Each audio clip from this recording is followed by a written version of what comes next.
मुंगेली में छत्तीसगढ़ माध्यमिक शिक्षा मंडल रायपुर द्वारा आयोजित हायर सेकेंडरी परीक्षा 12वीं 2019 के अंक सूची के वितरण समन्वय केंद्र BR साव बहु उच्चतर माध्यमिक शाला मुंगेली में बोर्ड अधिकारी के द्वारा करे गई, जेमा शासकीय अशासकीय और अनुदान प्राप्त हायर सेकेंडरी स्कूल के प्राचार्यगण और शिक्षा विभाग के मौजूदगी में रिजल्ट के वितरण करे गई।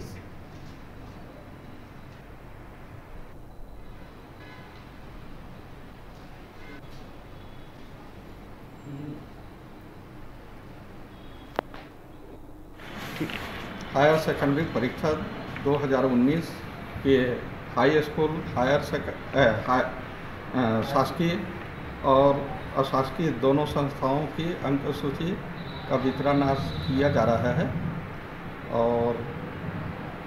प्रिंसिपल अपने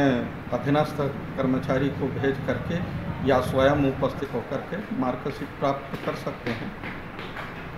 और छात्रों को वितरित करें।